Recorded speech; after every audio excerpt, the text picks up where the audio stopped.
right, I guess I'll be introducing the show then, huh? Let me waddle my ass up. What, you said a delay on it? It's recording now, isn't it? It's recording. That's what I'm saying. I'm going to introduce the show. I don't know how to set a delay on it. I don't know if you can. Well, that's an interesting... I'll bet you one Google search would answer that for us, but... That's one search too far, Jeff. I don't have the time or effort, Patrick. You know that. No.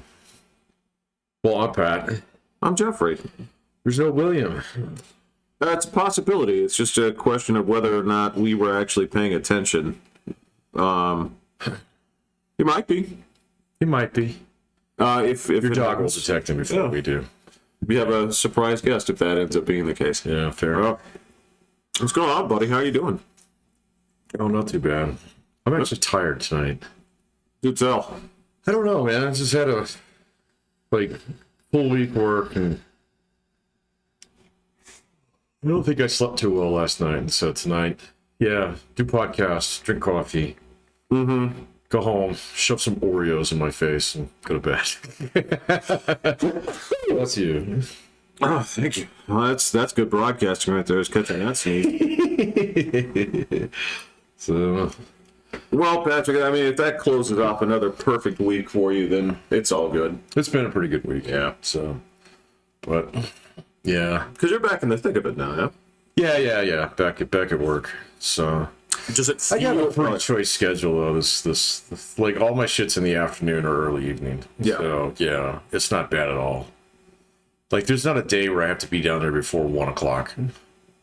I think that suits you just fine. That's perfect, Yeah. man. Yeah. Yeah, my primo sleeping hours are like 6 a.m. to 10 a.m. So Now, what if they...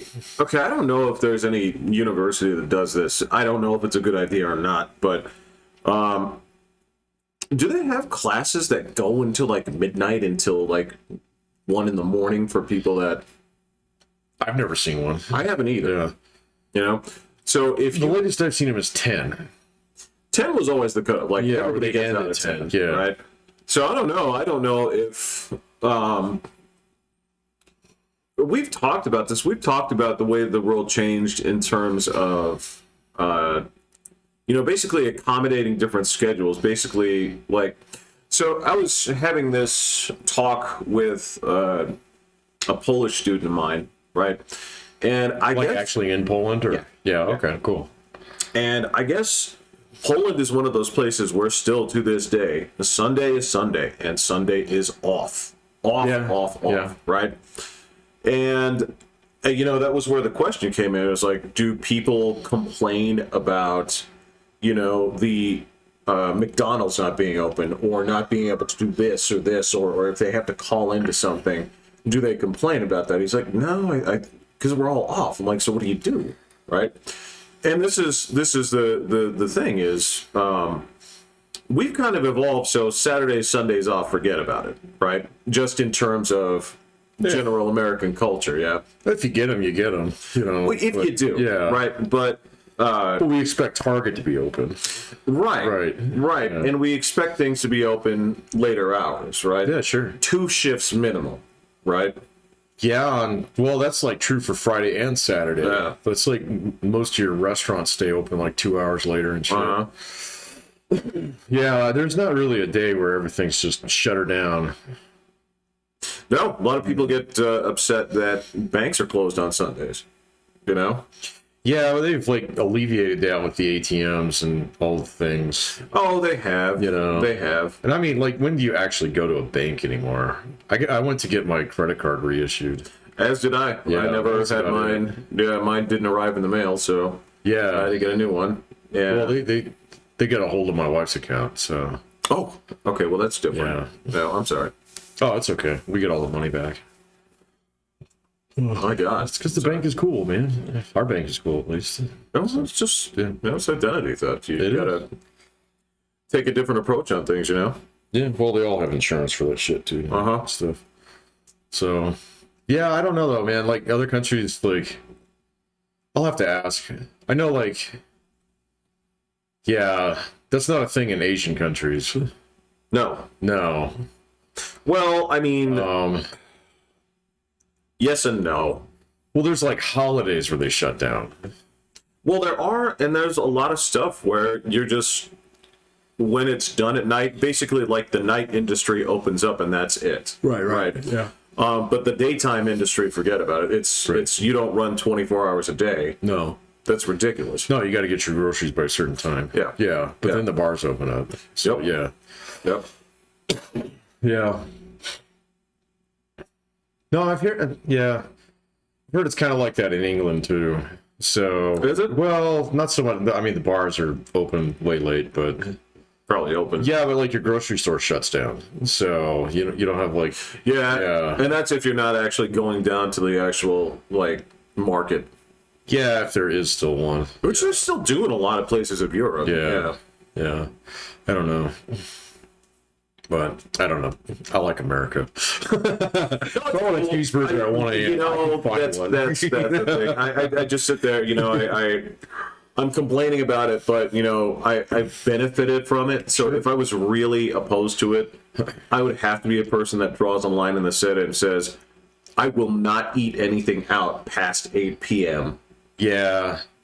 See, and that's why like everything's just getting so much more expensive. Like I went to Five Guys a couple weeks ago and paid like $20 for a you had to burger. take out a fucking second mortgage. Well, that's because they got 9 people behind there, like basically tripping over each other and stuff. And they're probably all making like $14-15 an hour now. Yeah. So that's the only way they can get bodies in there to actually kind of have that level of staffing and still meet my need to have a cheeseburger 15 minutes before closing time. Okay. But hold on a second. Let me ask you this. Were there people in line? No, I was the only guy. You were the only guy. I walked right in. Okay. Yeah. There were people eating there. So. Oh, because they were getting close to closing. Okay, Yeah. all right. But during other times of the day, you go in there and the line's going to go out the door. It's been a while since I've seen it that busy there, but to be fair, I don't really go like at 5 o'clock at night. So. Well, yeah. Yeah. Well, because you know how it works. I mean, if 9 people were too many, there's no way they'd have 9 people there. Yeah, I don't know. It just depends on how they're set up. Like last time I went to In-N-Out, if you look at the window, there's an army of people in there. Yeah. So where you go to McDonald's now, and there's like 2 struggling people. Yeah, and they're trying to find ways to, let machines handle the rest of that, so. Yeah, I think eventually one of the days from like some of the cheaper fast food places, and McDonald's ain't that cheap, man. I mean, they are. It'll be like food vending, Which is fine in some regards. I mean, so, let me put it to you this way. That's something that for sure can run 24 hours a day. You don't have to worry about it. You don't have to talk to anybody, right? Yeah, in fact, I'm surprised some of them haven't done that.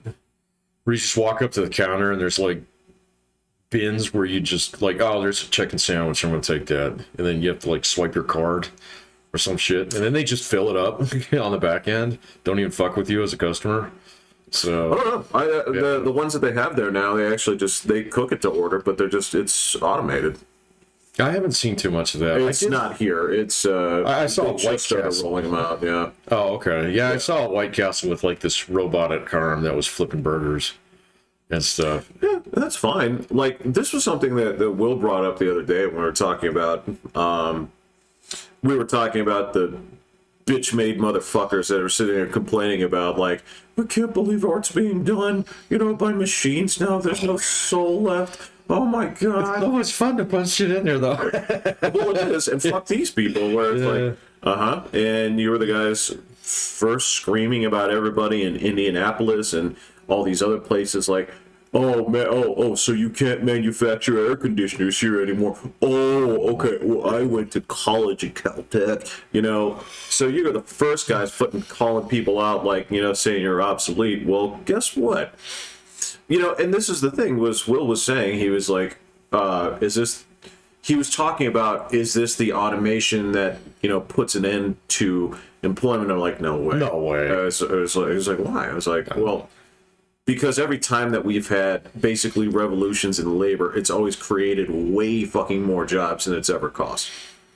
Yeah, way more. So, no, there's no such thing. Yeah, that's that whole, who was the guy? The guaranteed wage guy. Andrew Yang. And talking about trucking and all that shit a few years ago, and like there was a couple arguments that he made that I really liked, but that whole thing about like, well, people are just gonna be put out of work, so they're gonna need, UBI. disposable UBI. Thank you, UBI, disposable income. And it was still like only $1,000. It was like, no, man, you don't understand. So like the Chat GPT. So like I've been seeing a lot of people in my field in the academic, they're freaking out about it right now. I know. Because they're like, oh my God, what are we going to do? And it's blah, blah, blah. I was like, well, Chat GPT can't do a fucking class presentation. Nope. So we all know how to do this stuff. We've been doing it for decades. Yeah.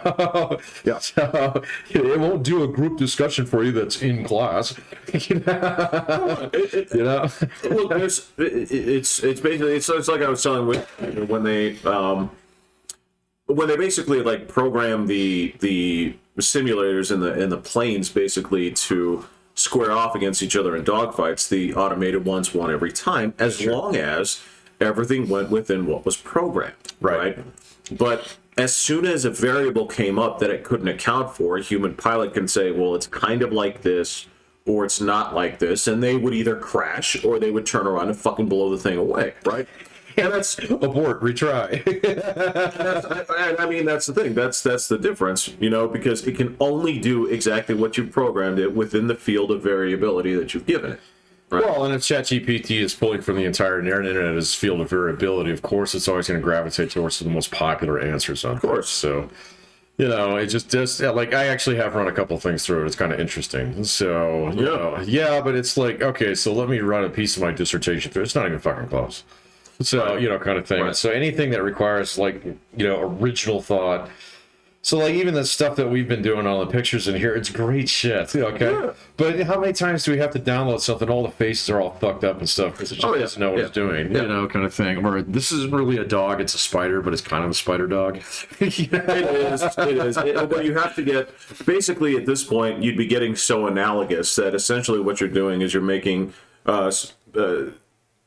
instructions so specific that essentially this is what you would feed an artist. The only difference is, right, because at one point you eventually start to break it down. You throw in an abstract idea, right? So if we go to a AI generator and we say, I want you to illustrate the concept of justice. Yeah. Right. And what it would do is it would look out there and it would like find a picture of like the scales, or it would find the Illustrator one. Yeah. You look at this and you're like, no, here's the thing is, and this is a concept I have to explain to my students. So like, I don't get the idea of abstraction. I'm like, okay.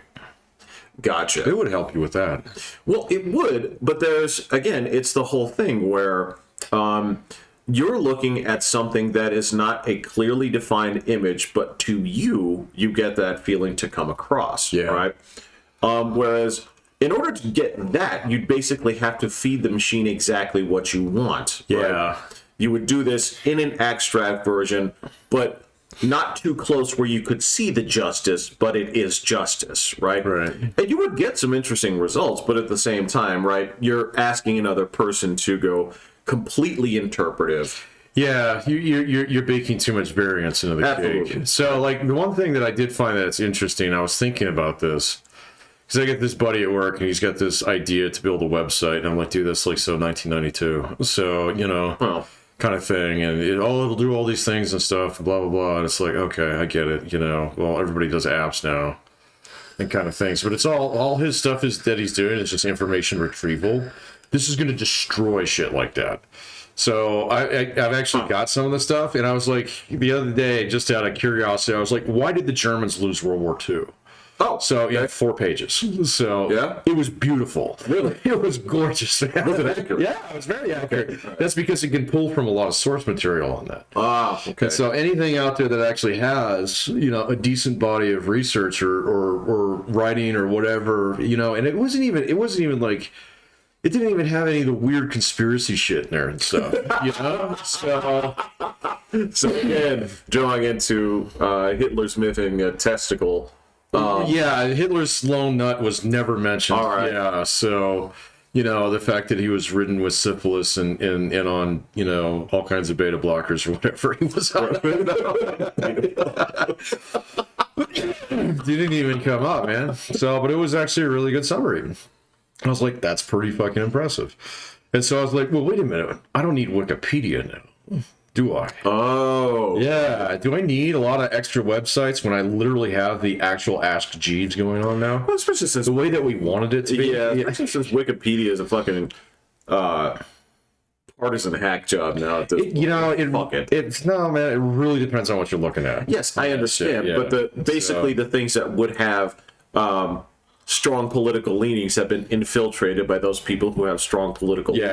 Who got approved as being, content experts? Yes, and that shit. yeah, but It's like, show me your fucking credentials. Oh yeah, sorry. So. Fucking dubious honor at best. Yeah. I don't know, man. That's the whole thing. I think if you write for Wikipedia, you shouldn't be fucking anonymous. So. I agree. Yeah. So if I'm going to use it as a source, cite your source, and if the source is you, then that would be you. What's your first and last name here? And basically justify your decision. Exactly. Well, some of them do a good job with that. So. I don't know, the history stuff on there is pretty good. So whenever I need to know anything about stats, I go to there and it's great. So look, man, there's stupid stuff in there where, okay, explain to me why on the Justin Roiland page, and I thought this was fucking hilarious, was... Oh, I got news about that guy. Anyway, was if you looked at his Wikipedia page prior to this, right, the thing started, Justin Roiland was so-and-so born to Jewish parents. After this, that section is gone. Why? Did his parentage change? Absolutely not. But it was important to protect the tribe. Huh? Fuck, man. That's weird. If that's the case, why was it in there in the first place? Are you just going to sit there and say, like, we put it there when we like the guy? Yeah, we're going to claim him now. But yeah, he's fucking goyim as it is. It's like, what the fuck, you guys? No, that's what I'm talking about. Yeah, no, I get that. So justify that edit. I'm gonna have to go check that out because you can go to previous versions of their page. People. Yeah, that's fucking hilarious. People grab that one. Yeah. Well, you can still go. You can roll back the version on the site itself. So that's kind of interesting.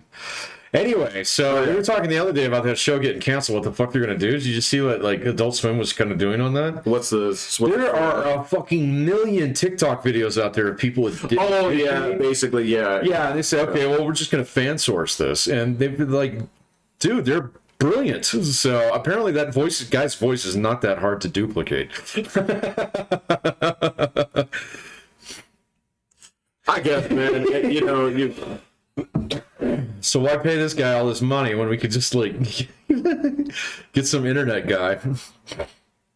It's like, all right, you get three episodes of Rick, so show us what you got, man. You got 3 of Morty, show us what you got. You know what? It's as meritocracy as it gets. I don't know. I guess the best thing I say, well, all right, it's not as though he's a professional actor in the first place. See, I kind of thought he was, but. Yeah. Well, he's a creative type, but he's not an actual actor, is right? He? No, but I thought he had done other voice work before.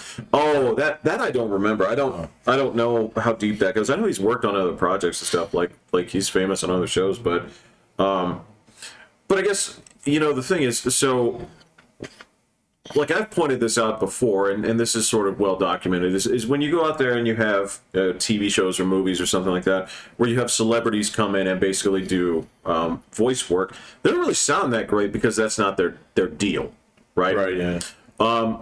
It's two separate worlds because part of acting is the part that voice actors don't do, is they don't actually act with their face and their body, right? They have to convey everything with their voice. So that means that not only can they do that character's voice, they can sing in that character's voice, they can project, they can do 10 different ways, they can do that character imitating another character, right? Now, I don't know if the chuckleheads that you're going to grab off of TikTok are really prepped for that. I don't know. That's remain to be seen. I don't know. But, I mean, there's a reason that there's a handful of people that work in this industry and they go to the same people over and over again.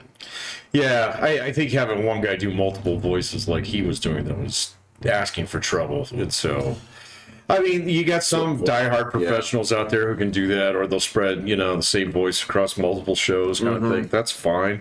so to speak. But to have one guy who basically does 80% of the voice work on that entire show. Yeah, I would actually be more tempted to farm that out and just like, okay, so let's see how you can do. If enough people can actually imitate this voice, we can find one of you who's willing to work. So out of that pool. So yeah, and I'm sure that frankly there was probably a connection with that too. I know that the rules on that. I can't remember where I heard this, but the rules on that were if you're a professional voice actor, right? You are basically you cannot take on more than 3 roles on the same program without having to get paid more. yeah. So I think part of that too is like if you're on the creative side on this, is also your show. I think that's just part of what you throw in, right? Right, yeah. I don't know. I don't remember how that works. It's fucking stupid. Like SAG and AFTRA, Yeah, I don't know anything. rules. I don't remember the whole thing on that. So, yeah, we'll see how that one goes, because, yeah, they are in a little bit of a jam. I don't know. Look, man. I guess you're taking like fundamental part of me is like, okay, well, until the man is guilty, don't change a thing. But then I guess I'm the guy who says, well, if he is, you just pull the lever. And, all like 300 people who work on this. Boys, we got to shut her down today. So box up your stuff. Yeah, I don't know. With a multi-million-dollar property like that and a commitment. Or where the company that cut the episodes is going to come and fucking sue your ass now. Yeah. Yeah. And I guarantee you there's some kind of like stipulation within their master agreement there. If you fail to deliver, we are going to kill and skin all of you. there is that. Yeah, and there's the looming, threat of killing and skinning is a thing. I don't know. First off, I guess I can say I know for sure that the contract that they signed basically at the beginning was essentially saying, look, you are not bigger than what you are selling us. If you're going to put this on this network, these things belong to us, et cetera, et cetera. Right. So I'm sure from a company level, they're no panic because... Yeah, they probably own the entire property. I wouldn't doubt it. Yeah. I wouldn't doubt it. You have to have... way more clout than that before you can do that, but I don't even think they would let you do that. It's like they wouldn't even let you get on the network with those kind of rights at this point because they're like, fuck you. Yeah, fuck off. It's like, we're hoping basically at this point, like, you'll get paid if you get us to 100 episodes. Right, yeah, right? Exactly. So if you can get us across that finish line, you're going to be set for the rest of your life, right? You got people say, I never see the people from like fucking Wings bitching about like... That's a different era, man. Well, no, that was the thing. It's like, we crossed that mark. Like, we own you, NBC owns your ass. Yeah. We will find other roles for you, and you may not like them. They got to their 100, so they're like, all right, we're fine. We're fine. We're cool, Mr. Seinfeld. You can keep doing your own thing now. Absolutely. Oh, yeah. But people are kind of hungry around like season 4. Yeah. They gotta hustle pretty hard. I saw they got a new version of Night Court out now. You know what? I saw that too. Oh, did you? Yeah. It did not look good. What the fuck are you doing? It doesn't have... Well, Harry Anderson died, right? I think so. Yeah. And then there's like John Larroquette, who was never the best part of the show, was in it. And I was like, he was great. He was great. I didn't like him as much as I liked Harry Anderson and Richard Mall. Richard Mall really made that show. Bull. So... I liked him, but I also loved Roz, and I also love the. Oh, is Roz in it? I don't think no, I don't think she. Honestly, I know Marky Post is dead too. So. Oh, that's right, Marky Post. Yeah.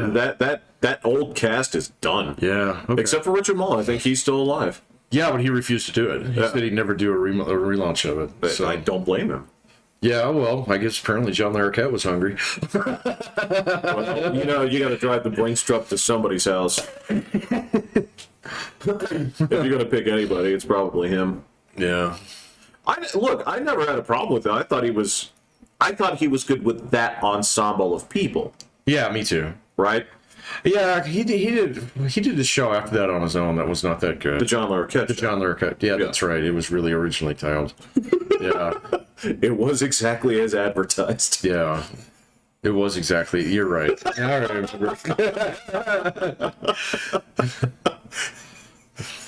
You were one of two modes. It's like either who's that or this is boring. Yeah. Both of those are kind of true. Yeah. So Again, I had nothing against it. In fact, I like that show quite a bit. It's just time and place. Like, what the fuck are you gonna do with Night Court now? What exactly? it goes so far back. So although I did watch like all of the Taxi episodes not too long ago. They're all on YouTube. So all right. that show's fucking hilarious. So it's 70s dumb. So in a lot of ways, As all 70s things work. but Danny DeVito's fucking brilliant in it. So and then of course Christopher Lloyd's in it Christopher too. Lloyd, I remember being Every time he shows up, he steals the genius scene. because that was But he doesn't show up that often. That's the thing. But that was his character. Was he's supposed to show up, super impact, Yeah. get in there, don't overstay your welcome, get out. Get out, yeah. Yeah. So no, he's good in that. So, but I don't know, man. Go through some vintage TV, so it looks pretty rough. You can say, "Oh, nice set there. Yeah, I can see around the corner, boys." You're in one of two modes. Either you see that and it's so comforting because of what it looked like, or there's just no way around it. You're just, this looks like shit, man. This is Yeah, I was watching since like that was on my YouTube feed. Some of the other old shows started popping in there. Silver Spoon. I watched an episode of that. You remember that one? I was aware of it. I never watched it. Yeah, I never really got into it either. So, but their set is so fucking flimsy because they're supposed to be rich, right? Yeah. Okay, Yeah. they get this big long staircase, but whenever somebody walks up and down, it wobbles. So, yeah, and of course, it's always the same living room set. You know, shot from the same two angles. So, yeah. That was the multicam curse. That's why if you go back and watch something like that, or you watch something like Golden Girls or something, right?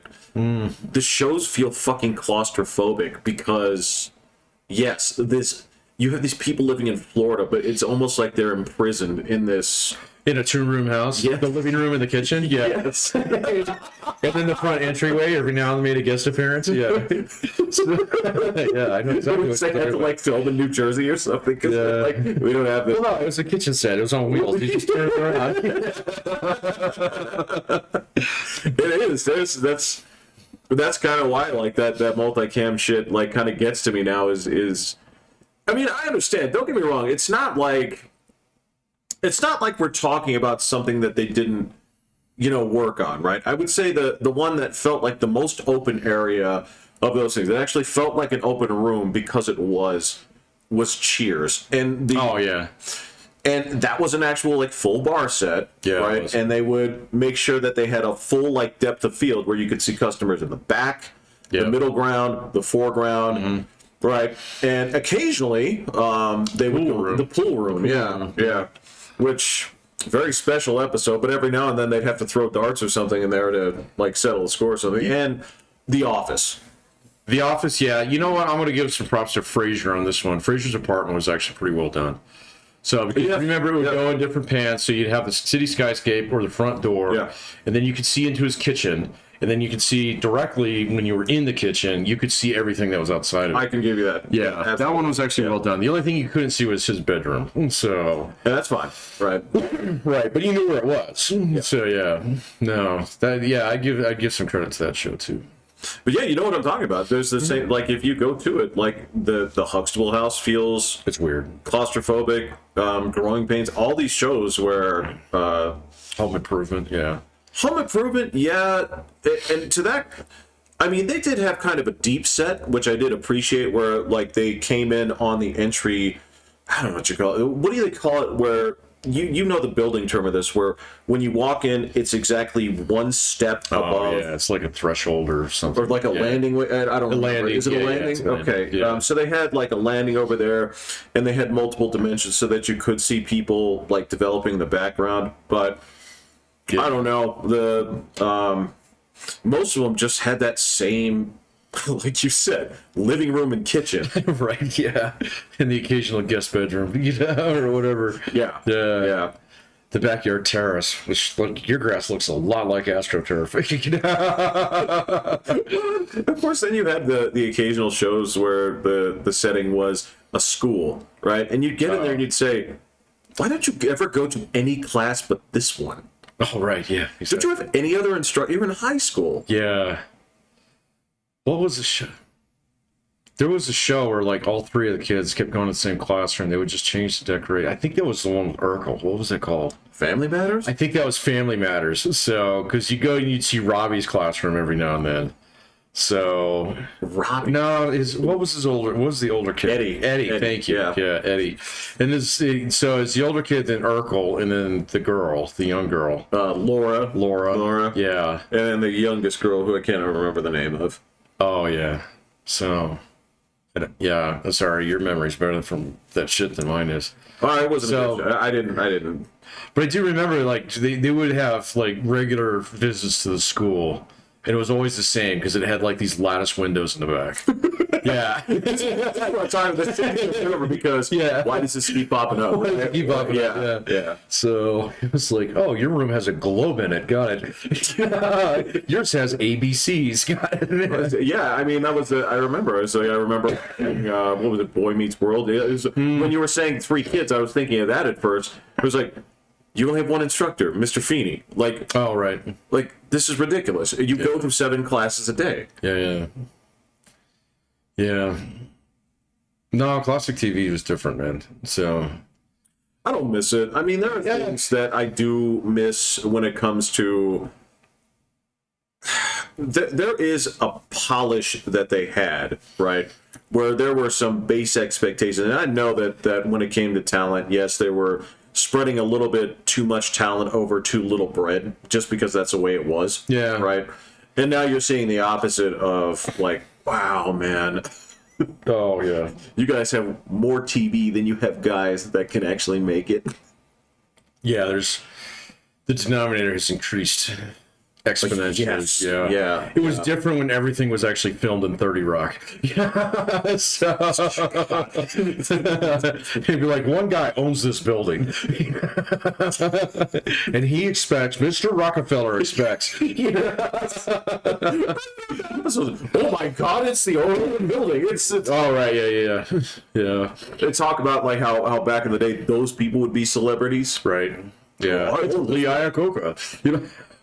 People fucking applaud when he shows up. Yeah, it's like, no. Jim, do you know who I am? Mr. Iacocca. Yeah. They would film there and they would film at Universal in Florida, if I'm not mistaken. Or no, California, right?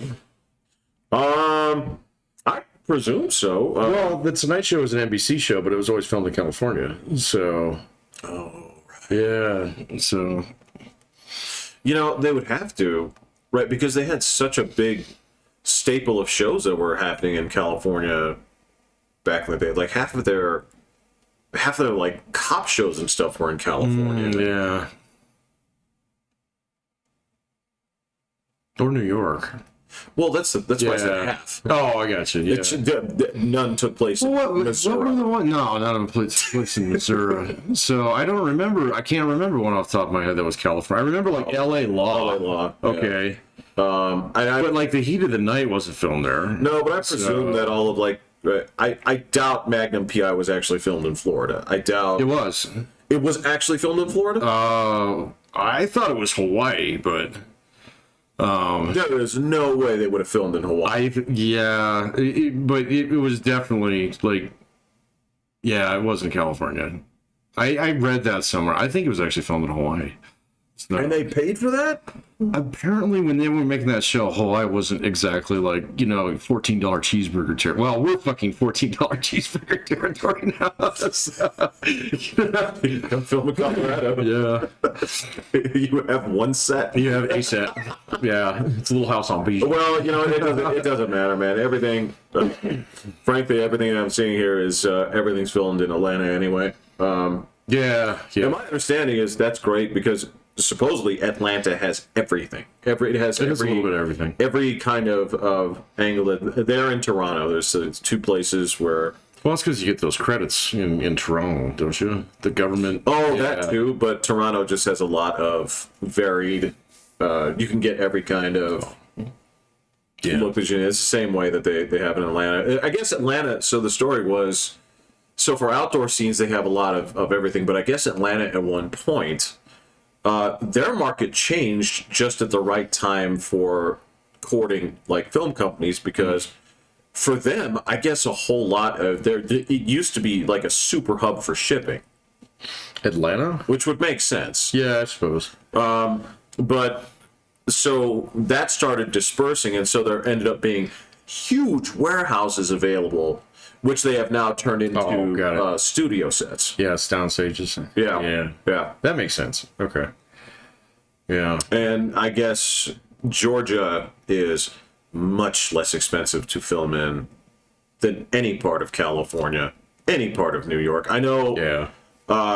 I know Warner AT&T dumped all but like a tiny skeleton crew of their entire New York operation. Yeah, it's just too expensive. Yeah. Yeah.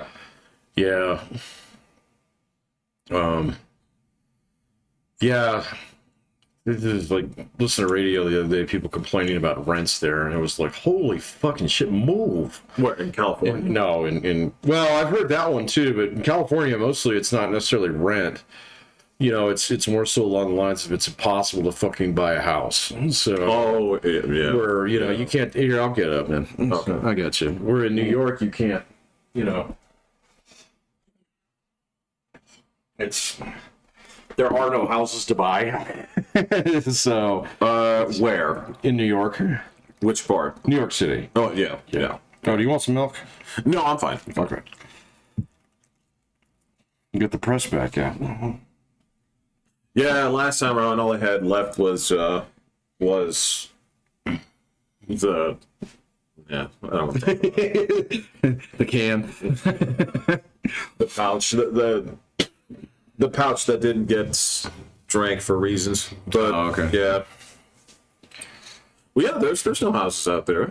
No. So, you know, like these people talking like, well, you know, between the two of us, we make really good money. It's like $110,000. I was like, you ain't fucking living in New York City for very long off that. So, unless you're splitting where you live with 8 other people. Yeah, exactly. So you live in a fucking shipping crate. So, so move. You know? Yeah, but, you know, right. You know, but, you know, here's the thing is, like, I love the city, man. So I love the city, and, you know, if I want to get a chopped cheese sandwich at fucking, like, 4 in the morning, like, I need to be able to go there. I'm like, okay, that's fine. Yeah. Then this is the price you live in a shut the fuck up. Yeah. Eat your, like, okay, go ahead, go get your, like, I'm not picking on the city. It's a fun place to visit, right? There's a lot of cool things about it, but, you know, when you sit there and say, like, yeah, but there are bodegas here, I'm like, yes. A non-shitty version of them is called the 7-Eleven. And right, yeah, exactly. And, yeah, it's like, okay, so I get that the snacks that you can get there are normal, but also some are slightly ethnic. Okay, got it. You can get weird gum, you know, on the internet. I understand. The only difference is there's not a cat shitting on the fucking counter. Right. Yeah. It's not all behind glass. God, man. Yeah. It's just so the difference between, you know, the necessary income it takes to live there is whether or not there's street food. I'm like, got it. I understand. Yeah. With the museums there, how many times do you go? Right, exactly. If you want to go, get on a plane. Go visit. Yeah. I know. And look, I get it. I understand that there's a point to being in a place where obviously we can talk about the merits of having a highly centralized population, right? Mm-hmm. From a city skylines perspective, but in terms of actually living there, for a while I thought I would enjoy it, but in hindsight I'm thinking like, no way, fuck, I would have hated this. Yeah, I would have hated it. So, no, I mean, I don't mind people, man. In fact, I like people. So people are fine. Yeah, you know, it's just like you get enough of them in one place, then yeah, it's just like, I mean, I'm so spoiled with my commute and shit now, man. You know, so like it's nothing but you know, smooth sailing on the interstate every day. Sure, It's great, sure. you know. And like I get back into town, and it's usually right about, you know, like the time when this junk road over here is cleaning up. So, but not always, you know. And then Sure. there are some times where it's like I have to wait 2 rotations of the light, and I start getting a little salty. And it's like, come on, man. And then you look at like LA fucking traffic. So, You can see it from space. oh yeah. What do you say? It's just you look at the traffic and you're like, this is where bad people go when they die. Yeah, This is- exactly. Right. That's what this is. Yeah, you got to do the permanent commute in purgatory. You know. So yeah, no, F that. I don't think I would live in any place that big. Like even like, so this spring break we'll go back down to Phoenix, and Phoenix traffic is fucking horrendous at certain times of day. So because the city is a giant donut, so rings of like interstates, you know, and crisscrosses and all kinds of shit, and Okay. it's under perpetual construction, just like Denver. So you know, if you're going out on any of these roads at a certain point in time, it's just like, oh. Well, Google says it's 17 miles away, and my father's like, yes, it'll take us an hour and a half to get there. So it's like, yeah, okay, I guess they don't really need a White Castle that bad.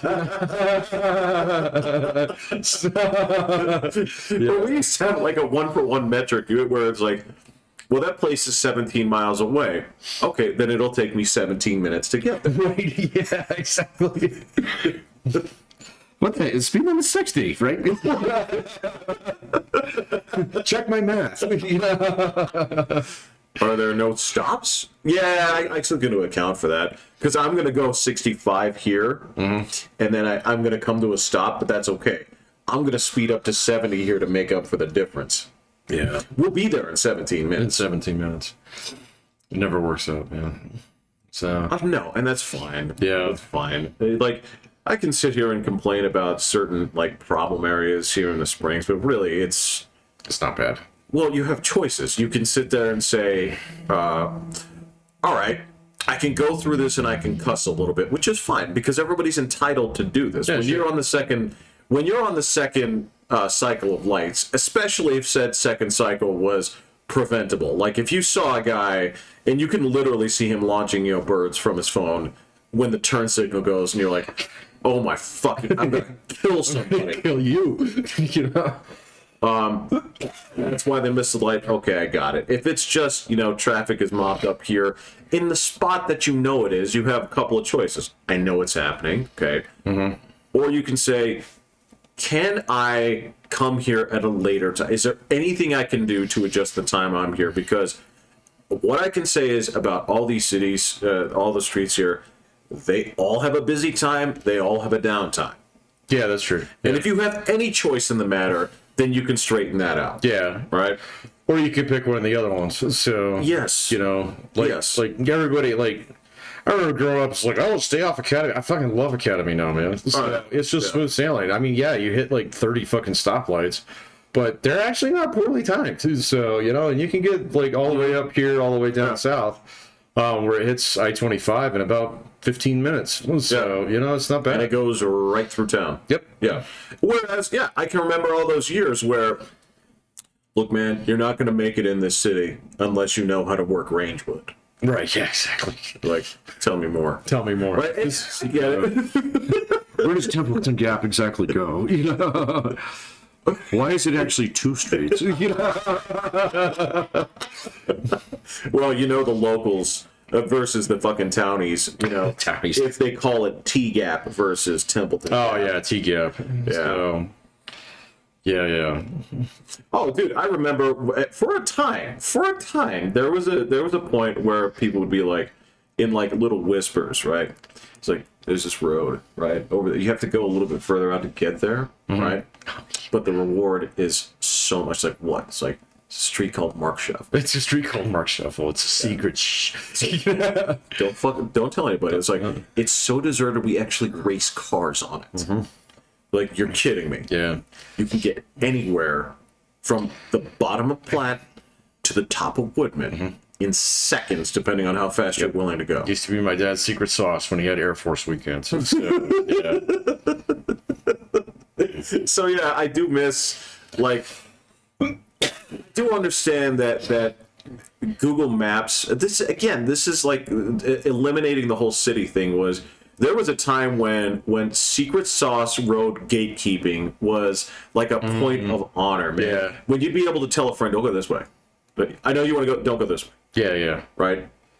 But if you punch in the thing, the machine will tell you the fastest way. And if it means cutting through my neighborhood, it never would, thank God. But that's what you do. Unless there was an accident right over there, then yeah, absolutely it would. Yeah. So, no, I've been surprised how uncannily accurate. So, like, I'll get up and I'll look at my commute every day, and it's just almost invariably to like a minute or two. Yeah. So, and it's like, that's great. Now, like, so I do drive, a good 45 minutes to an hour. So, it's going to get that one pretty close. So, because there's going to be enough people doing it. Yeah. But still at the same point in time, like every now and then it's been kind of like, well, how the fuck do I get here? And I just like some rando time of day and stuff. And, oh, okay, that's right, up here and over there and yada, yada, yada. And so like, 12 minutes. And it's like 12 minutes. I'm there. And I'm like, fuck, man, that's pretty good.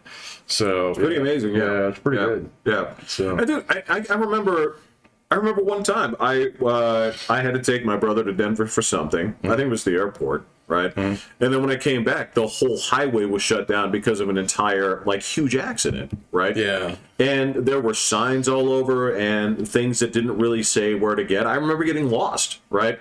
And it's so cool at this point where, all right, so if I go this direction, I could eventually say, where do I want to go? Yeah, exactly. And I can either say, get back to the highway, or I can put in my own address, right? And it'll go through and say, well, do this, do this, do this. Yeah. And I can actually see that without panicking the fuck out. Yeah.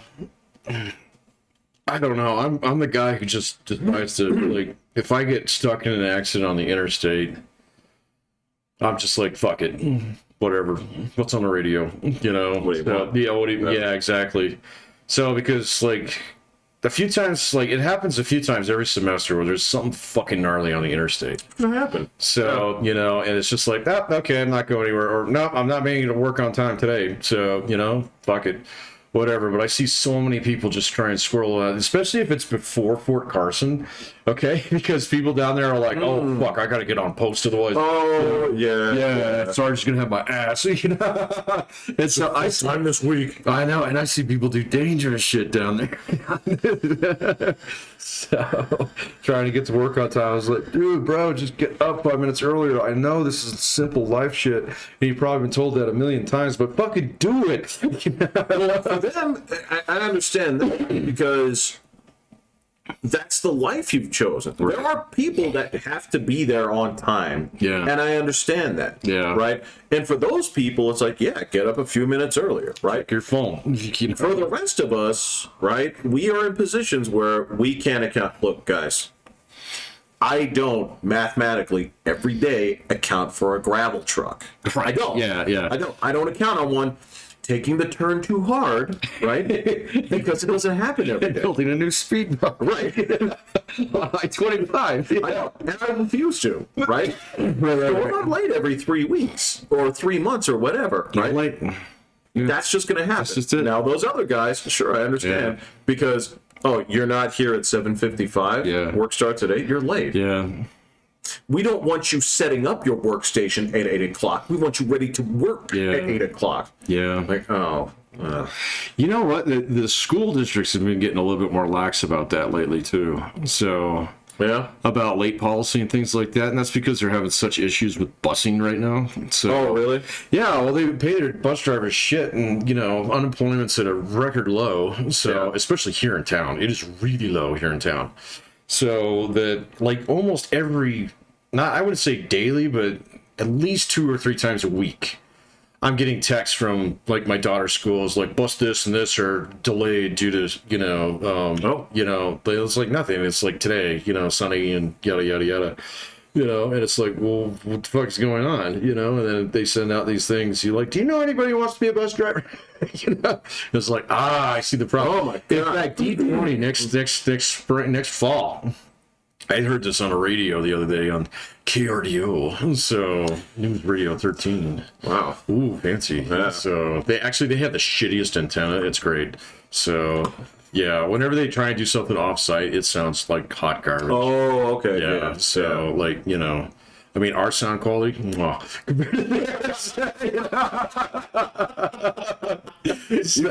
With Amazon. Yeah, exactly. Yeah. I did. I bought it with Amazon points. Yeah. So, but yeah. They're staggering all their school schedules next fall. Okay, between. Smart. Huh? Smart. It's very smart, so they can actually like not have these transportation bottlenecks, and so you know, yeah. So it's funny. I got into it's interesting talking education with different people around the world, because I do have this section. I do have more people around the world now, and then some people that are here, but they come from different places: Russia, Poland, all these other places, right? China, that kind of stuff, Korea, and there is this little thing that we talk about where, okay, I'm going to put it this way. The United States school system gets a bad rap for some shit, but it sort of deserves a lot of credit. it's pretty good. Because I think a lot of people see it only in terms of either what it once was or what in their mind they think it could be, right? But they have very few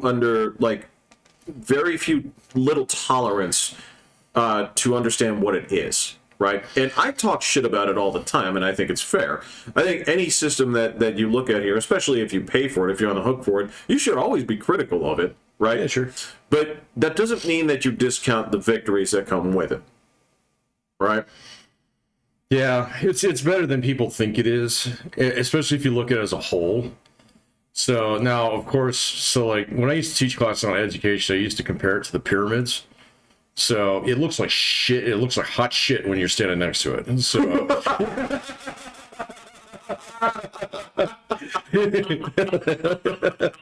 but you back up a little bit. It's like, oh, that's a fucking pyramid. Right. Actually, that's pretty impressive. Yeah. So no.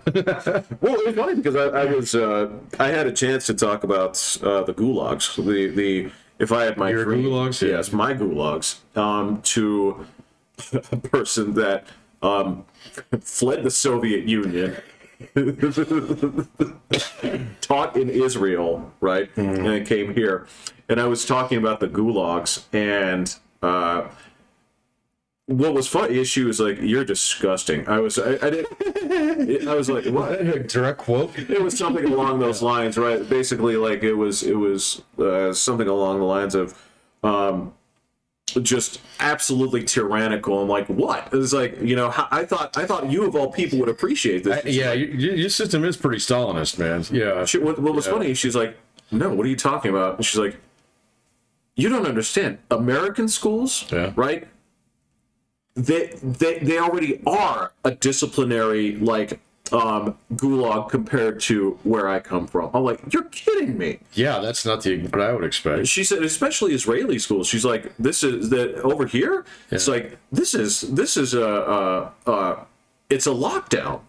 It's like, no way. America is a lockdown. That's what she told me. To Americans, to Israeli schools. Fuck, I would not have expected that. Nor did I. But she's just like, the kids just do whatever they feel like. They're in Israel. I'm like, in a country with mandatory military service? Yeah.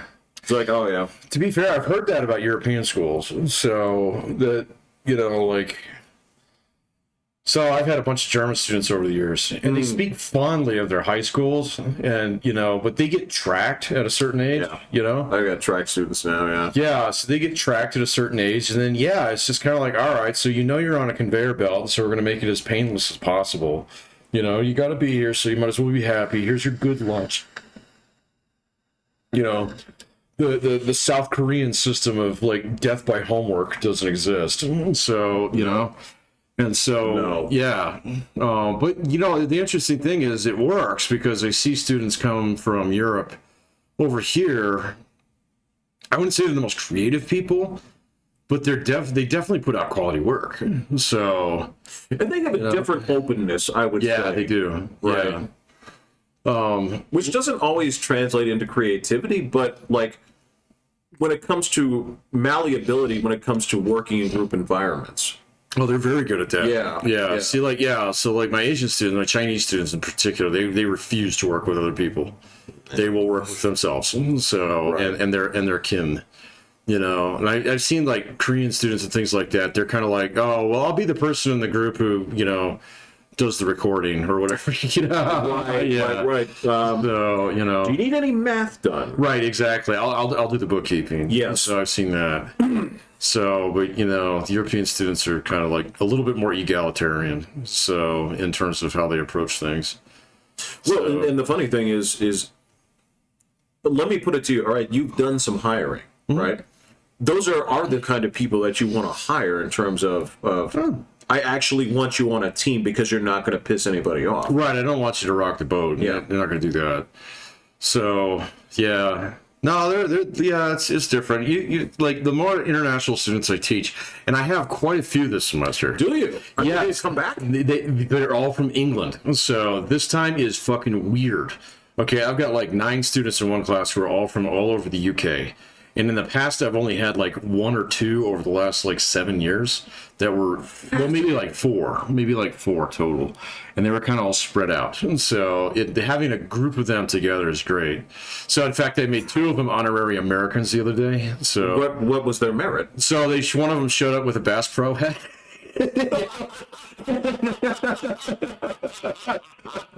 And the other one showed up with the black Jack Daniels t-shirt. Oh my! And I was like, all right, you guys need to come down here, take a knee. All right. So they made them, yeah. What did they say? United? No, it was something like in the name of the Twinkie Allfather. The Sons of Liberty and the Holy Ghost of Ronald Reagan. I name you both of them honorary Americans. Stand to be recognized. God, they laugh so hard. So, Oh, shit. I'm trying to think. Like, how would you do that in the UK? That would be like going to the UK and like the shirt you buy is from like the Daily Mail, right? I'm trying to think. yeah, of I don't know. I'll ask them. Yeah. So if I show up in England or UK someday, because they're all from England. I think 2 of them from Scotland. There's definitely a bunch from the north. So north of the ice wall. Oh, is that the area that Rome didn't even want? Yeah. So, but yeah, no, but so that'll be different, man. Because in the past, yeah, so I've had a lot from Germany. I've had a lot from South America, like Colombia and Brazil. Yeah. Brazilian people are so funny. They're cool, man. Oh my god. They're way cool. The most common argument that I would hear, like, well, so tell me, how is life different here, from Brazil? And whether it was a man or a woman telling me this, they would always say, it's good, but the women's are so ugly. Oh, yeah. I've heard that. I've heard the fat argument, yeah. Oh, yes. Like everybody in this country is fat.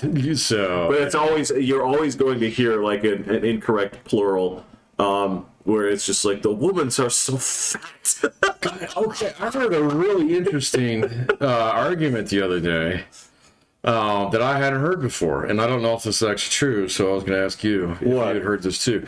What is the country out there that has the highest rate of diabetes? Well, You'd think it's America. my heart wants to say here, but I don't think it is. I would have to think it's either Mexico, Yeah. the UK, Okay. or someplace in the Middle East. It's China. So And there you go. yeah. It would. Okay. I Yeah. can totally understand why. Why? Well, because that little sugary grain that you eat with every single meal. Oh, got it. All right. Yeah, okay. I got it.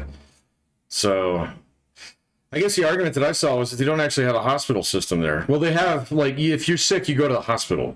You don't have a doctor. Right. So, and you don't have, like, a clinic that you go to. Right. Yeah. And so, there's, like, this undiagnosed rate of diabetes that's just astronomical. So, yeah. And that blew my mind because I was thinking skinny. So, but I guess you can be skinny and still have diabetes. You can. Dude, my mom has diabetes. That's why. true, yeah. And hers came strictly from rice consumption. Really? Yeah. Okay, that makes sense. Because she eats it at every meal. Oh, wow. Yeah. And still does. I Right? can't imagine eating the same grain at every meal. So Patrick, it's the base. It's going to be part of everything. So if you're, it's going to get mixed in with everything that you add to it. Right. So I mean, let me put it to you this way. I mean, there are so many different ways of preparing potatoes, right? yeah, sure. So if you came down and if you, again, I don't know why it's always this, but if you held a gun to my family and said you have to, eat a potato at every meal, they're like, okay, I can find a way. I can find a way to make it interesting, and not hate life. And I guess rice is the same way because you can get it to take on so many different flavors, all these other things, and that's it. Yeah. Right. Okay. So it's always some kind of fish with it, some kind of like radish, some kind of this, and this just comes out at every meal. Oh man, radish! I haven't had a radish in a long time. So. I've had them, but they're always pickled and fermented and stuff like that. So, yeah. Okay, that makes sense. Yeah. But I also would have thought Mexico, because so much of their food is incredibly sugary and carb loaded. Is it? Well, Yeah. I don't know, man. I've had people tell me that actual Mexican food is not what you think. that's different. Yeah, that's true. That's true. Well, I mean, the tortillas are served at every meal. Okay, yeah, there you go. I mean, that's a fact. Well, and there's a lot of corn, so yeah. Tons of corn. Yeah. Yeah, so... But, like, what you and I think of as Mexican food is usually, like, that's Tex-Mex, so... Which, yeah. So, like, if you get a taco in most parts of Mexico, it's not going to look like what you think it is. They're going to be like, what's that crunchy thing? Yeah, exactly. So it's going to be a soft tortilla. Yeah, because they're going to be like, oh, that's that piece of crap that they invented in America. Yeah. Right, those pre-warm shells. That was created in the Taco Bell labs in Los Alamos. Yeah, you're right. How did this come up? Well, funny thing. So we were near the White Sands. Sorry.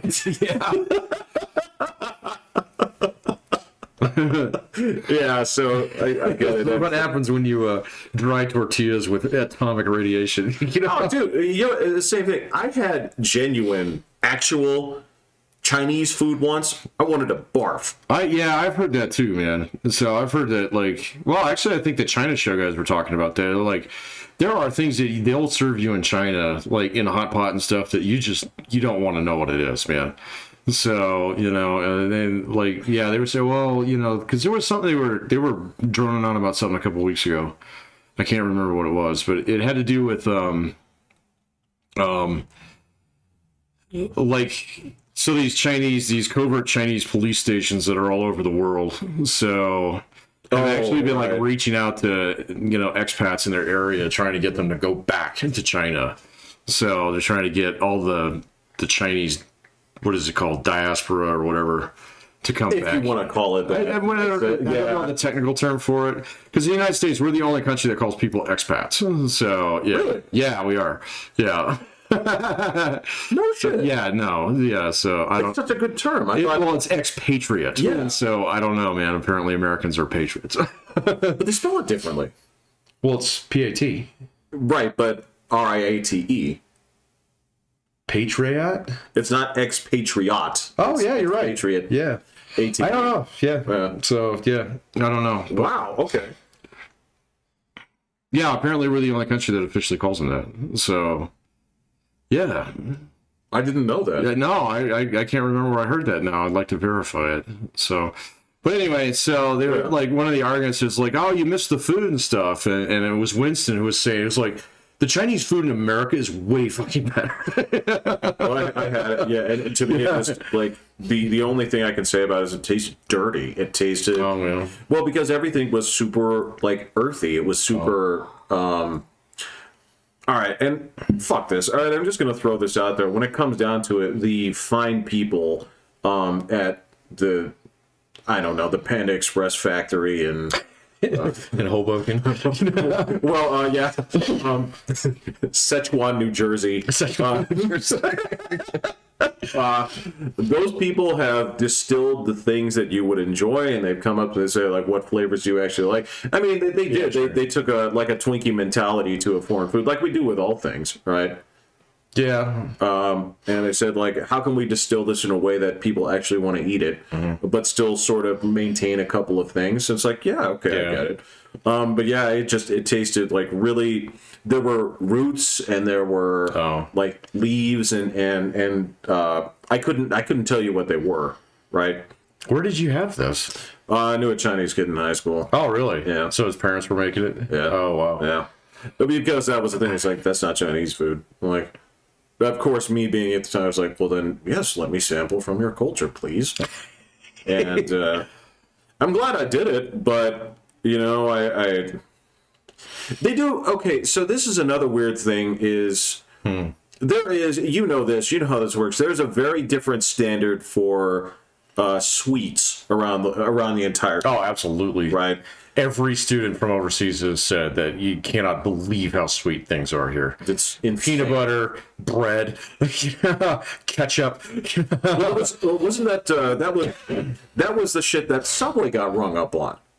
Yeah, putting so much whatever sugar content it was in some of their bread that they couldn't sell it in like France or whatever. It didn't count as a bread. You would have to sell it as a confection. That's right. Yeah. It's like you're like, do you really have so much sugar in this that you have to treat this like funnel cake? Have you had funnel cake? Yeah, I have. And look, if no, I know. I mean, like to the French agency that was doing that, it's like you guys are gonna need a third category here as soon as you try that. The French would be disgusted. Yeah. They would just, it's like, you make a sandwich with funnel cake as bread. And if you're an American, you're like, no, but I'm gonna try. Try it, yeah. Yeah. So works pretty good with pretzels. You know, like, what are you proposing? It's all right. So you try to make 2 loaves of like funnel cake bread. It's like, yeah, and it's like, then you put spaghetti between it.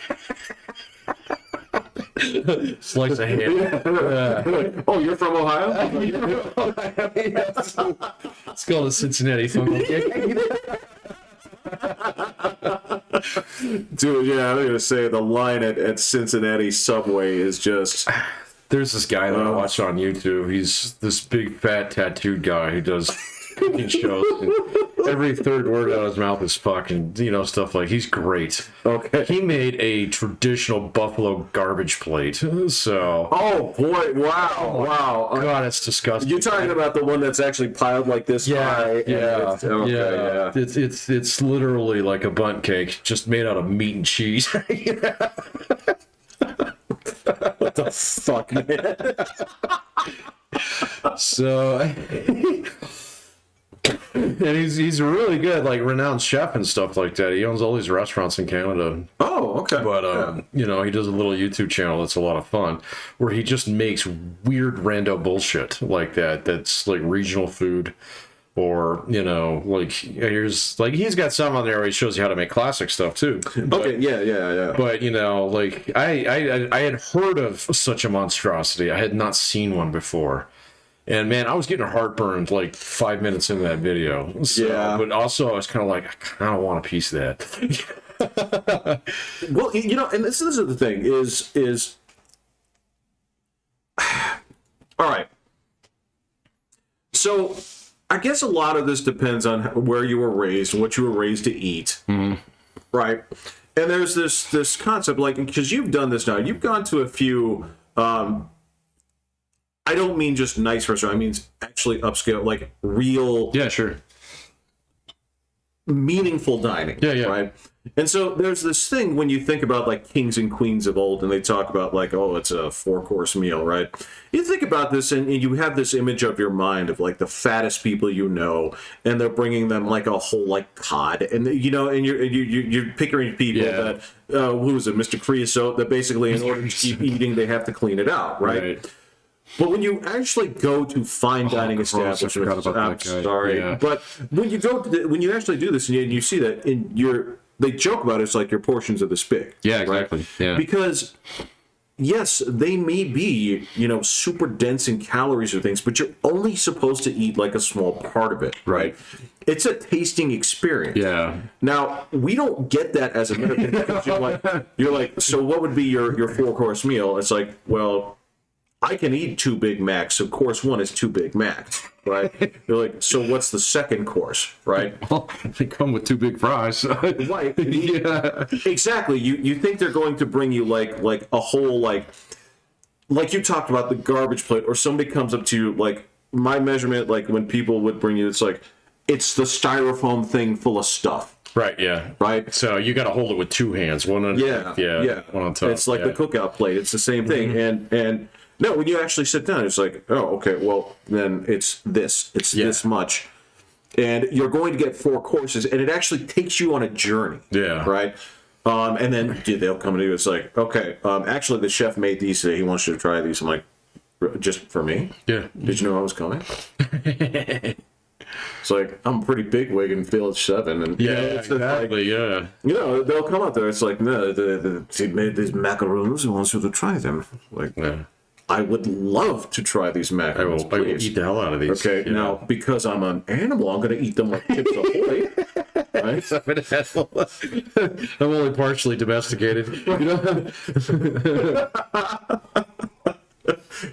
You see this? This is my tie. But yeah, Singular. that's sort of a weird thing. Like the culinary experience is very different, and I get it. Look, there's also, I think it would be beneficial for people to actually understand eating is a different thing because, and I understand a lot of this is regional. So as a person that actually enjoys things like casserole, things like that, I also understand the meal that is one big bowl, put the big spoon in, get as much as you want. Right. Yeah. There's always room for chili, man. So thank you. Yes. Yeah. No, I don't know. Like over the years, I guess I've gotten a little bit, I don't know, a little bit more jaded with restaurant experiences. Sure. So so the whole like server culture and stuff like that. And I know. Once you see how the sausage is made, you're like, it's like, sucks. This does kind of suck. So because you patronize it and you're like, wow, I'm actually supporting this shitty industry. Yeah. And I mean, I've never known an industry that breaks so many people. So it's even raging alcoholics or meth heads or, just angry people in general. So, and yeah, it's kind of one, like, when I ask, like, my classes, like, tell me about the worst job you've ever had, invariably, like, at least half of them will be some kind of restaurant service. Yeah. The other half are all family businesses. Oh, they're great. The last bastion of indentured servitude. Exactly. Yeah. So it's like, so your mom paid you, right? So she's like, no. She said she was going to, but never did. And so I couldn't quit. And I was like, that's actually like enshrined in the Constitution. Go read Amendment 15, please.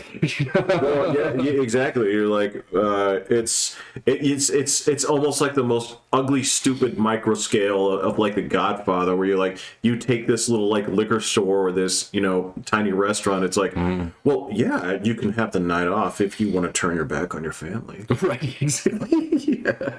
So if you want to let your father down. No, that's fine. No, that's fine. Like, you can have tonight off. We'll be living in the streets tomorrow. Right. Yeah.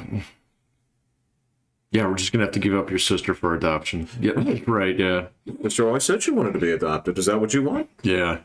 No, man, small business is one of those places in America where you can be an absolute fucking tyrant. So, and pretty much get away with anything. So, I have so many students and they work in small business. Like, so do you get a W-2 at the end of the year, or does he just give you an envelope every couple of weeks? So, it's all right. There's something fine about that too. I'm not happy with that at all. I know why you're saying, no. but yeah. No, I get that, but it's just like, Man, a lot of people just aren't going to be able to get away with that shit. I hear a lot of people now. I bitch about people not wanting to work. All right. So, but my bitch is a little bit different than like some of the shit that I hear on the radio. It's like, well, I can't get good help anymore. Blah blah blah. Nobody wants to work. It's like, what are you paying? Right. So yeah, Right. and answer me that question first. Yep. And then we'll have this discussion. So my specific thing is against the anti-work movement, kind of like, Right. you know, the UBI or, you know, the 30-hour work week bullshit, you know, stuff like that. So Be a socialist by any other name would smell as sweet. yeah, exactly. So Not that I really want to sully Shakespeare with this bullshit, but Right. yeah. yeah, so and man, my anti-communist radar has been going off a lot lately. So, Yeah, I can see your hair is actually. I know it's actually standing up. Like- yeah, so, I feel like there's like a communist walking by my back street right Yeah. now because it's settling Yeah. now. so I'm about a half a second away from barking at your window here. Just give it a test, bud. See if he looks my way. He's runs. Yeah. So shit, I fuck. He's like, I gotta get my keys. So,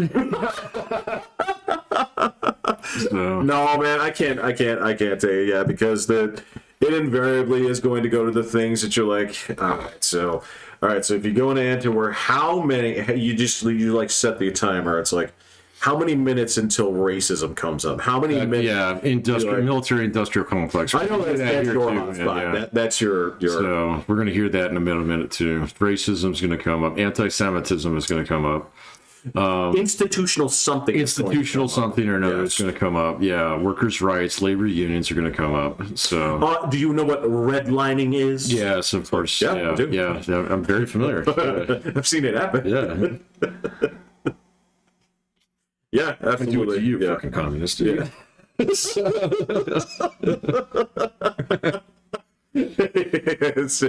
Suddenly you turn into Brian Dennehy from Rambo. It's like, My war was coming. I need to complain about it. there you are, man. You're sympathizing with it. You drive them on through. You tell them have a good all day, Right. And you're like, oh my god, I drove him through town. He's turning around and walking right back into town. What are you doing? Like, What are you doing? Yeah. You do. You see a communist coming into town, you just want to just pick him and it's like, tell Howdy, him friend. welcome here, and then just drive him around on out town and say Portland is that way. Right. Yeah. Exactly. Yeah. You were picking on me about Portland the other day, and fucking Donald Trump was president when that shit happened. He was. I didn't realize that until after a little bit. So. Yeah, because I remember I was afraid. I was like, you have to stamp this out, otherwise this is how you get Nixons. Remember? Yeah. Yeah. Nixon. That's why you're like, that's how you get Nixons. this you have to wash your dishes. You can't leave food out. That's how you get Nixons. You get St. Nixon.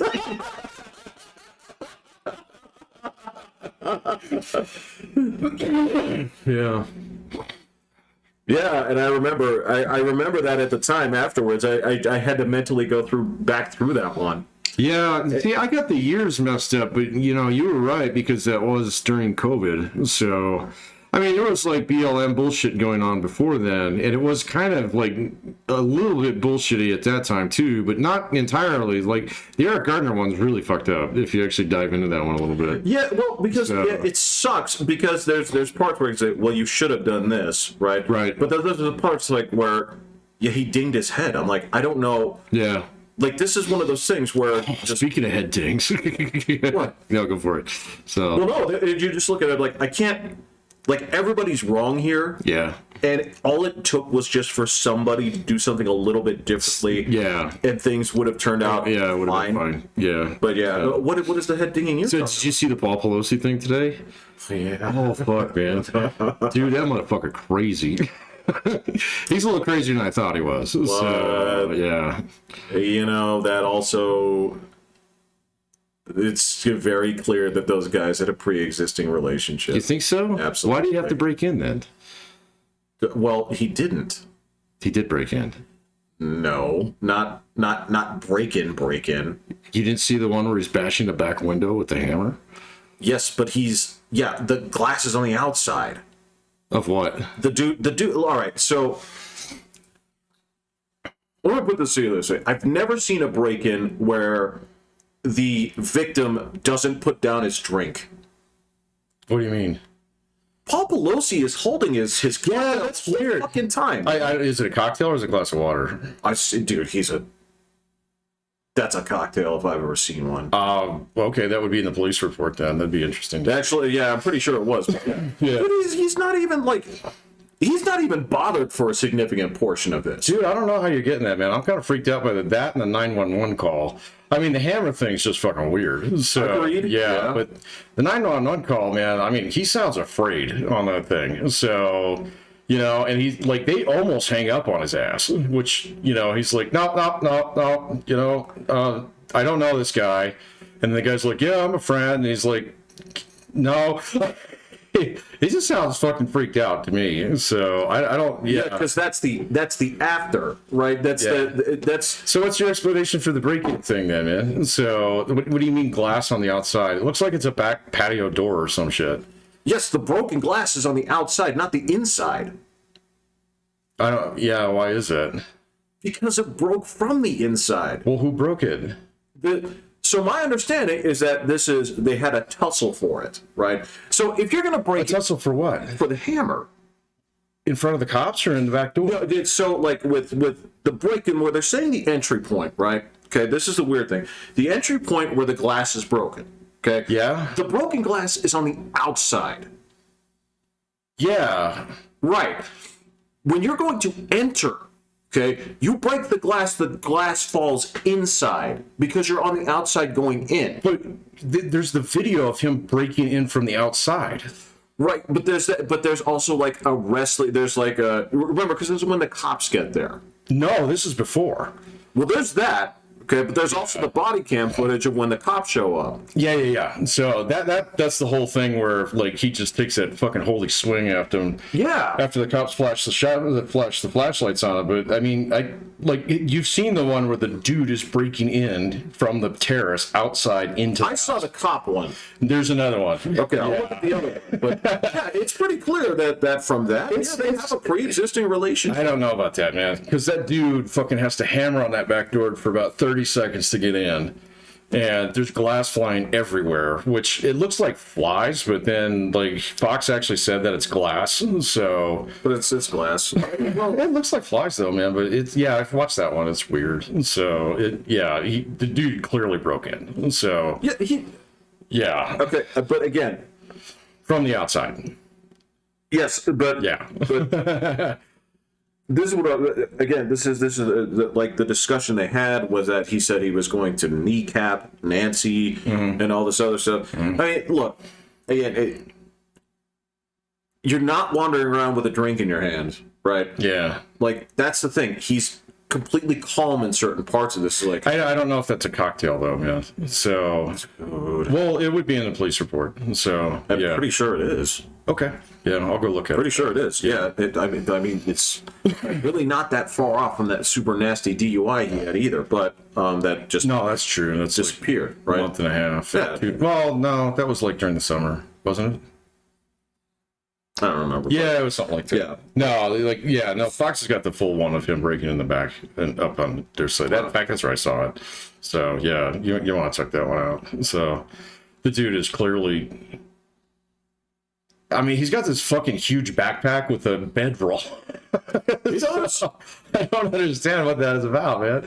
And then he pulls out 2 hammers, and he's got them in his pockets, and he's looking around... like, how do I get in here and shit?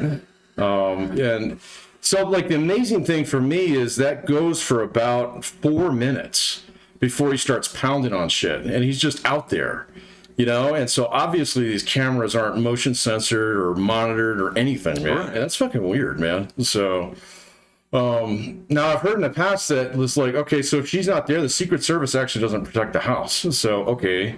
But then I've also seen that the Capitol Police are supposed to do that. So, because they're supposed to provide protection for not only members of Congress, but their spouses in their home states as well. Yeah. And so I guess that's why they had all the cameras up and shit. So, but, I mean, dude, the guy would clearly set off my Ring camera. Yep. So, yeah, I don't know. So because he's literally like putzing around for like 4 minutes trying to figure out how to get in this fucking house. So until finally he just starts swinging on glass, just like you can't really tell if it's like a door or a big window. Right. But eventually he busts through a piece of it, and then he climbs into it, kind of like 1 foot at a time. It's weird, man. And he's a big guy too. He is, yeah, he's a little chubby. He's a heavy guy. Yeah, that's where basically it's like, okay, so it was like he told him, well, you can't come over. And this is where the fight sort of started. Well, I don't know when he told him that, but No, this is where the supposition comes in. It's basically like, yeah, all right, because it starts with the call, right? Yeah, so listen to the 911 call. That's fucking freaky, man. Right, so, because this is where the pre-existing relationship comes in. Basically, it's like, no, you can't come over now, right? But he was going to, and that's why he's like putzing around trying to get in. Yeah, I don't buy that, man. I do. Yeah, okay, that's fine. Well, of course. So, no, I didn't get that from the call. So There's no fucking way I see this as remotely random, not the slightest. Right. So yeah, Not in the slightest. well, I don't see it as random either. I see it as definitely premeditated by that dude. So, but I don't see any evidence that they had a relationship before. So, but the guy was clearly going there with a purpose. Exactly. Yeah, and I don't know, like That's what I'm saying. He's going there with a purpose, and yeah. a bunch of like fucking security goons didn't fucking like bear down on this dude, because I'm telling you, it's the same thing. Well, are there normally security goons there? Didn't? Well, I don't know that. Well, like you said, you talked about the layer of security that's supposed to be afforded to that place. Yeah, but Which means one of two things. Either they weren't there, which is weird, or they were dismissed, which I would make sense. or they're like actually not there to protect him unless Nancy's there. Well, because that's the thing, is you can't tell. If that were the case, I'm telling you, why would you make the call to 911 if you had Capitol security guys? You wouldn't call them. You would call one of your. You would get on the radio. You would call one of your guys and say, like, "Come take care of this dude." Yeah. Right. You wouldn't get the cops involved. Yeah, unless I don't know, man. Like he actually made the call to 911. That's what I'm saying. Is if you have a security detachment, those dudes are going to show up lickety split, and they're going to keep. See, that's my point, though. Is I don't know if he actually has one. So Look, either with that family, okay, I guarantee you they have one of two things. Either they have Capitol security, or they have a security, a private group. I guarantee you one of those things they're going to have, and either one of those guys, either one of those individuals won't take footage. They'll keep their mouths shut. Whatever's going on that you want to keep private, they'll keep private. Yeah. Right? Or he actually just doesn't have that kind of guy. So, on his own. I don't know. So no way. Yeah. I don't know, man. I mean, if the security detail follows her or not him, I mean, so like with presidential details, which is different, of course. Right. But Joe Biden's wife would have someone with her at all times. Yeah. Okay. So, but anybody beyond that wouldn't. So even at the presidential level, there's not protection afforded to children. So, particularly for people who are either retired or something like that. So now, if they're living in the White House, they're given protection at that time. But that was that whole thing. There was something about that when Obama's oldest daughter went to college. Yeah. So the detail did not go with her, at that point in time. So even though he was a serving president, and so there's a limit to this amount of coverage, shall we say? I get you, but I would almost certainly think that anybody that follows the actual presidential chain of command, right, including the Speaker of the House, probably does. Well, she'd be number 3 down the list, and so definitely 1, maybe a little bit more for 2. But I don't know, man. I don't know where the delineation. So obviously the Secret Service doesn't protect that dude. So they'd have a dude. It's San Francisco, man. Given that this is a look, fuck it, these guys live here, okay? If you're going to tell me that the people in that house, right, with the population they have of fucking addicts and homeless, don't have a security detail, you're out of your mind. There's no I don't know, man. fucking way. Yeah. I'm not sure, man. And I'm not sure if Paul Pelosi actually has a guy following him around all the time. So that would be a good thing to know. So, but, yeah, there's like 4 minutes where the dude's on the camera clearly trying to figure out how to break into the house. And then he just goes fucking ape shit on one of the windows or... Yeah, he does. Yeah. That part I didn't see, but I mean, I saw the afterwards, the body cam stuff, where yeah, he's still walking around with his drink, right? Whether whether it's a glass of water or something, I'm sorry, man. If you're panicked, that's not what panic looks like. No, he doesn't look very panicked. He just looked like he was trying to get, like to de-escalate. Yeah, exactly. Right. Yeah, it looked like, I agree with you on that. It looked like he was trying to de-escalate. But, like, it also looked like, as soon as that dude started to turn on him, yeah, he was trying to control the hammer because he knew he was going to get fucking hit by it. Yeah, exactly. And that's where that comes in. Yeah, but there's a part where, like, if it's dude, I'm telling you, if you have a stranger in your house, a stranger in that house, right? There is no fucking way you're going to be that calm.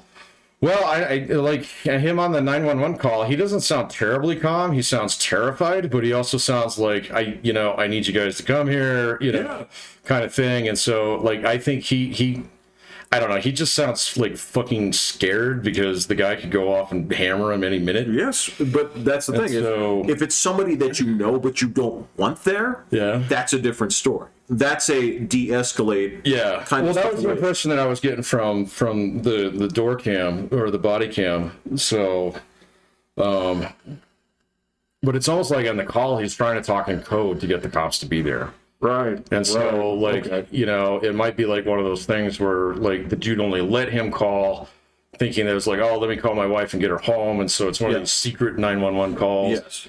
But also, he's well aware that any 911 call you make is public record. Oh, yeah, that's true, too. So, yeah, that's true, too. So, we'll have to see, man. So, obviously the guy's going to take it all the way to trial. So, all the fucking shit's going to come out. I didn't think that, but, Well, both sides in this one were like, hey, we don't want the tape to come out. So both the prosecution and the defense were like that. But the judge was like, no, actually used in pretrial, so off it goes. Yeah. And so you got a judge in this one that's not going to let anything like hide under the rug. So, we'll see. Yeah. Well, and there were like 3 or 4 different news agencies that petitioned the court for that. So Fox News was one, like Politico was another. So they're kind of covering the spectrum there.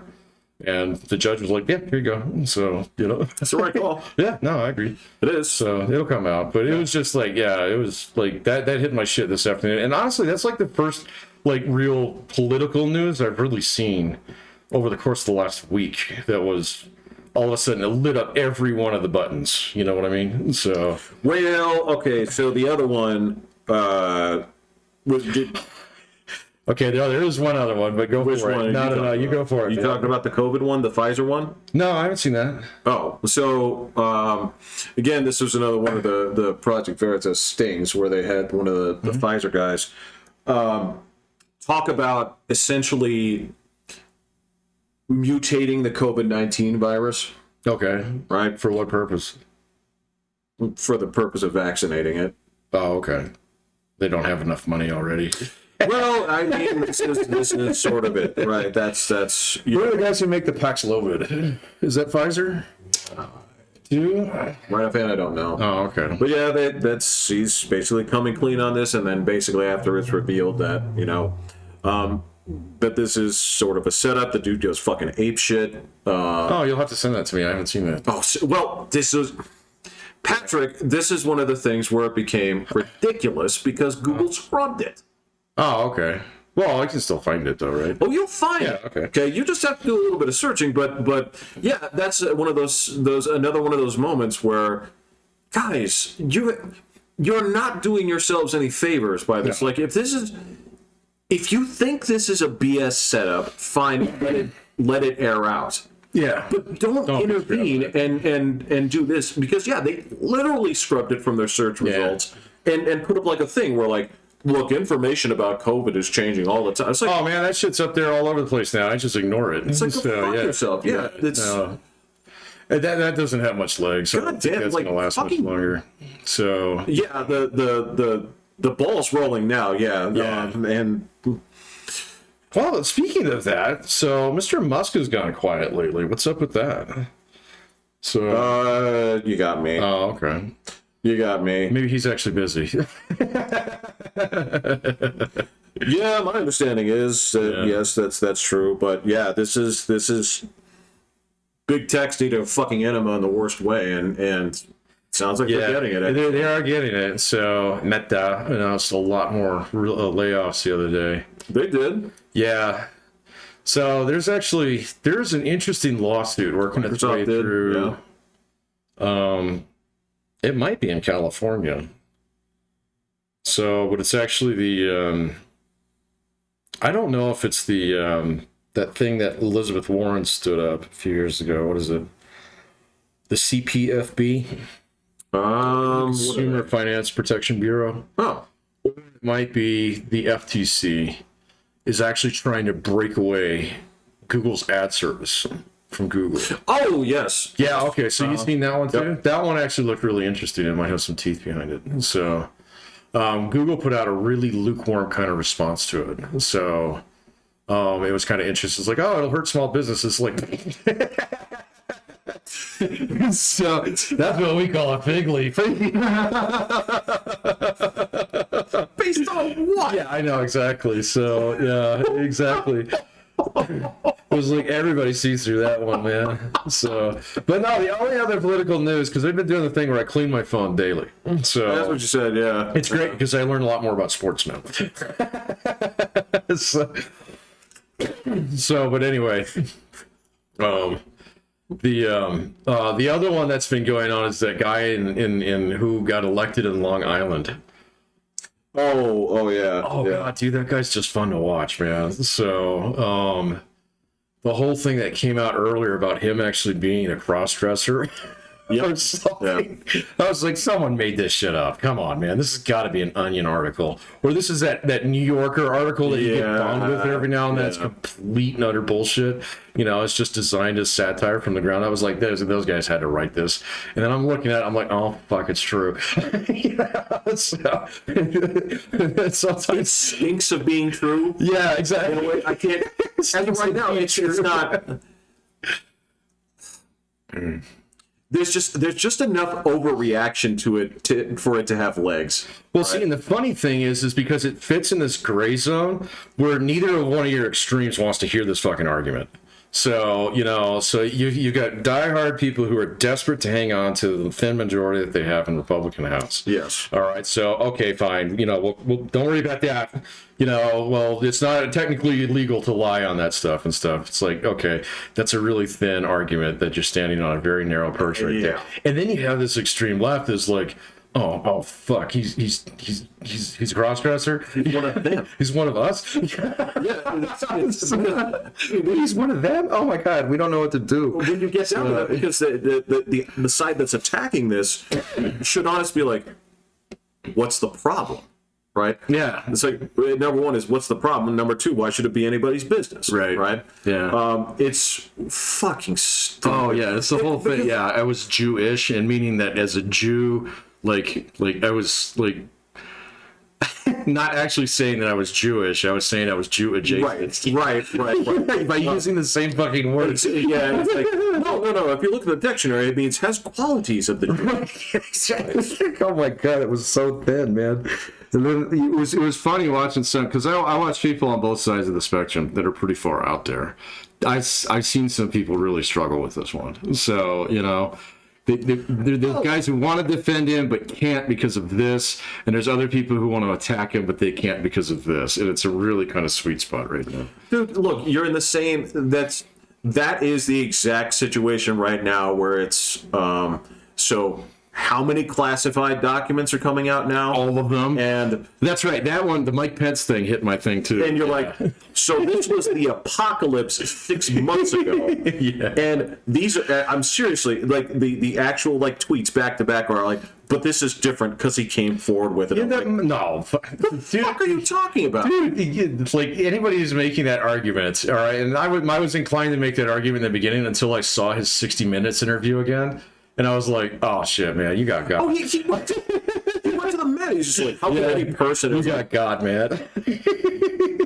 So, this is a self-own on that side. The only thing you can do right now is just basically back into a corner, which is what he's done, back into a corner and let your fucking advocates have this out and let them make the arguments for you. Yeah. Because you're not going to do any better. No, he's not. And that the fucking black mushroom on the press. You know, you had been talking about her for months. She's a fucking idiot. I didn't know who you were talking about, honestly. Corinne. No. I know who you're talking about now. Jean-Pierre, I think. So, She's the dumbest. She's the worst. Yeah, She's the worst press person I've ever seen. Yeah, I didn't know who you were talking about for a long time because I don't really watch the press releases. And then I saw her on backpedaling on that the other day, and it was like, oh, that's who Jeff's been talking about. And you're right, she's pretty useless. So, but yeah, like the whole documents thing, especially with Mike Pence now in that one as well. Dude, I think I said this on the podcast a while ago. I smell DOD going on here, man. I really do. So the DOD, well, it's the DOD and the fucking DIA. Probably the FBI in some respects, but I guarantee you it's the DOD calling the shots on this one because the DOD always tries to punch back at civilian leadership every fucking chance it can, ever since George W. Bush was president. So ever since that dude's been out of office, DOD has been unhappy with whoever's been in it. So, yeah, and so, you know, and that includes Mike Pence too. So I'm telling you, that Praetorian class, you got to keep an eye on them. So they will sheath their swords when commanded. I think that's or they'll fucking let Maximus stab you. Yeah. I think that's a perfectly great place before we open up a new can of worms. I think that's a great place to conclude. So before we tear into this, we got football. I'm woefully uninformed unless you have information to share with me. I am slightly more informed, but that's just because of my cleaning news thingy, everyday thingy. Yeah. So looks like Mahomes is gonna be okay to play. So. Oh. Yeah. All right. So I'm sorry, William. There's somewhere in space. He's like, oh no, man. Yeah, I know. He's already felt the ripple in the force. But that being said, if the area is weak, you attack it. It might, yeah. And if you know he has a bad ankle, make it worse. Right. Gumby, yeah. Make it look like an accident. Or just go for it. Or just go for it. Just go for it. You're on live TV, baby. Let's do it live. So, cameras aren't everywhere. Well, in that game, yeah, they are. What's going to happen is eventually he'll be in a pile somewhere. Oh, okay. You just And hands get everywhere. yeah. Give an Indian rug turn on his ankle right there. He's just screaming in pain. It's like, no, man. This is like, this is where my hands went on that. You know, any given Sunday. I heard a lot of guys get like teeth marks at the bottom of a pile. You know, and Yeah, or eyes gouged out. Yeah. So the guys with the visors are pretty smart. yeah, you either wear the Terminator shades or you take your risk. Yeah. Okay. All right, cool. All right, I'm Pat. I'm Jeffrey. I'm gonna go waddle down there and hit the button. So while Patrick is waddling down there, I'd like to thank our listenership for your donations, for liking and subscribing, and telling a friend. And do you want me to keep going? Or? No, I'm almost there. Okay. Hitting the button.